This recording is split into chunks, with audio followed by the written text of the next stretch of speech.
Hello everyone, welcome back. I'm Emma, and today I actually feel well rested for once, which honestly doesn't happen very often these days.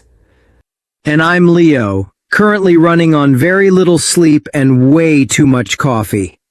I was on my phone until almost 2 in the morning again, if I'm being completely honest with everyone here. Somehow I already knew that, Leo. Your face genuinely tells the whole story every single morning. And that's actually perfect, because today's topic is exactly about that. What screens are really doing to us, both our bodies and our minds. Oh no, is this the part where you finally explain how badly I'm damaging myself? Alright, I'm ready. Hit me with it, Emma. I think I can handle the truth today. Don't worry. We'll get there in a helpful way. I promise you completely. But first, let's actually name the problem. A lot of people, including you clearly, are basically glued to their phones without even realizing it.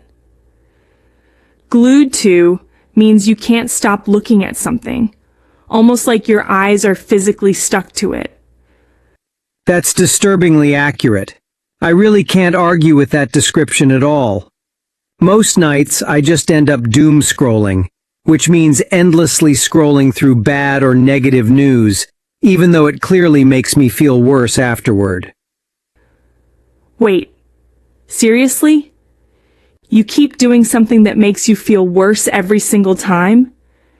That explains so much about your mood some mornings, Leo. Honestly, it really does. Rude, but unfortunately completely true. I can't even deny that one. And it's not just doom scrolling either. I also binge watch shows constantly, which means watching many episodes in a row without stopping, until suddenly it's very late at night. I'm honestly not much better if I'm being fair here, because I do the exact same thing sometimes. We both completely lose track of time, meaning we stop noticing how much time has actually passed, and suddenly it's 2 in the morning somehow. Exactly. And afterward we're both basically zoned out the next day at work. That phrase means your mind isn't really focused, almost like you're staring at something without truly seeing it at all. Honestly, I think we're both genuinely hooked on our phones, and that's an informal word for being addicted to something. The constant notifications definitely don't help either, since every little buzz makes us immediately want to check our phones again. That's honestly a little terrifying when you actually stop and think about it seriously. So okay, we've admitted the problem. Now tell me what this is actually doing to our bodies, Emma, because I feel like there's more bad news coming. There's definitely more, yes, and it's genuinely worth knowing. For one thing, staring at bright screens for hours easily causes eye strain, which means tired, sore eyes from looking at something too long without proper breaks. Oh, I definitely know that feeling. My eyes genuinely hurt by the end of most days now. Is that because we forget to blink properly while we're scrolling through everything? Exactly right. Our blink rate actually drops significantly when we're staring closely at a screen for a long time. There's also a posture problem, since most people look down at their phones constantly, and doctors have actually started calling it tech neck. Tech neck sounds like something from a science fiction movie, but I'm guessing it's completely real and happening to millions of people right now. What about sleep, though? I genuinely feel like screens mess with my sleep somehow every single night. They absolutely do, and that's a huge one, honestly. Screens can cause serious insomnia, which means having real difficulty falling asleep or staying asleep at night.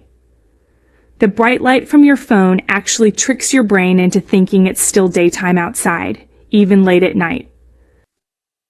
Wait, so my phone is basically lying to my own brain constantly, every single evening? That explains my entire current situation perfectly, Emma. Honestly, That's basically my whole life right now. Pretty much exactly that. And now let's move to the mind, because the mental effects are honestly just as serious as the physical ones. A lot of people experience mental fog after too much screen time, meaning they feel confused or unable to think clearly, almost like their brain is cloudy. Oh, that explains so much about my Monday mornings. Honestly, every single one without exception. I also think I get overstimulated sometimes, especially from constant notifications and fast-moving videos all competing for my attention at once. Yes, exactly. Overstimulated means your brain is receiving too much information or excitement at the same time, which can honestly feel completely exhausting. And afterward, people often feel strangely restless, meaning unable to relax or sit still calmly, even when they're trying to rest. That definitely sounds like my brain during a normal Tuesday afternoon, genuinely, every single week. Okay, this conversation is officially starting to feel like a loving intervention for me personally, Emma. Maybe a small one, yes, but a genuinely loving intervention. I promise you completely. The good news is, you don't need to quit screens entirely, since that's honestly unrealistic for most people living in today's world. Thank goodness for that, because I would genuinely struggle without my phone completely, if I'm being fully honest here. So what should we actually do instead then, if quitting completely isn't realistic for normal people? Most experts suggest you should gradually cut back, rather than stopping everything suddenly and dramatically. Some people try going cold turkey, meaning stopping a habit completely and immediately, but that approach rarely works for most people long term. I definitely tried that once myself, and it lasted about 4 hours total before I completely gave up. A much better approach, I'm guessing, is to slowly wean off your screen time instead, which means gradually reducing your dependence over time. Exactly right. That gradual approach tends to work far better for most people in the long run. You could also try to set boundaries for yourself, like having no phones during meals or right before bed, which creates clear personal rules around your screen use. I actually really like that idea, especially the no phones during meals part specifically, since that feels genuinely doable. Does this kind of thing actually help prevent that constant mental exhaustion, the thing some people call digital burnout? It genuinely does help prevent burnout, which means feeling completely exhausted, mentally and physically, from doing too much of something for too long. And honestly, simply trying to unplug for even 1 hour each evening, meaning disconnecting from all screens on purpose, can make a surprisingly big difference. That sounds actually manageable, unlike trying to quit everything all at once like I usually attempt to do. Maybe instead of endlessly procrastinating, which means delaying something you should be doing by doing something easier instead, we could both genuinely try this together starting tonight. I love that idea completely, and I think being simply aware of these habits is already a really good first step for anyone listening. Okay, before we finish today's episode, let's do our quick round together. I'll give you a word, and you use it in a brand new full sentence. I'm ready, Emma. Let's go and get this started right away. I feel prepared after all this honest conversation today. All right, first word. Please use doomscroll in a full sentence for everyone listening right now. Easy one. I always doom scroll right before bed, which is clearly a pretty terrible habit of mine. Perfect example.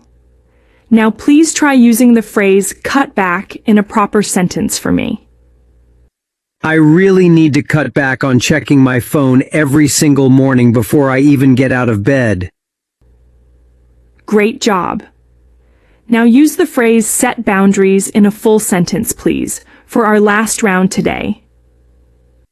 I'm going to set boundaries and stop using my phone completely during every single meal starting tonight. I promise. That's honestly a wonderful boundary, Leo, and I fully support that decision completely from now on. All right, everyone. Let's recap today's vocabulary before we say a proper goodbye to close things out. Try using these words yourself today.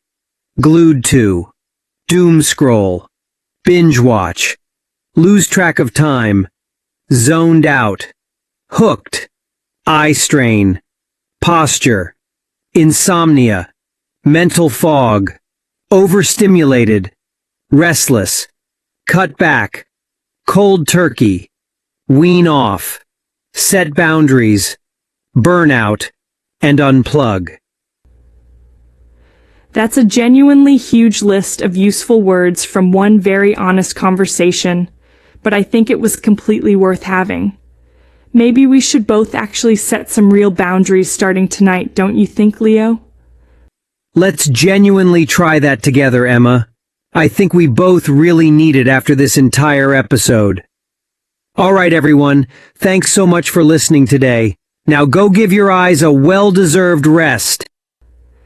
See you all in the next episode. Take care of yourselves and try setting just one small boundary today.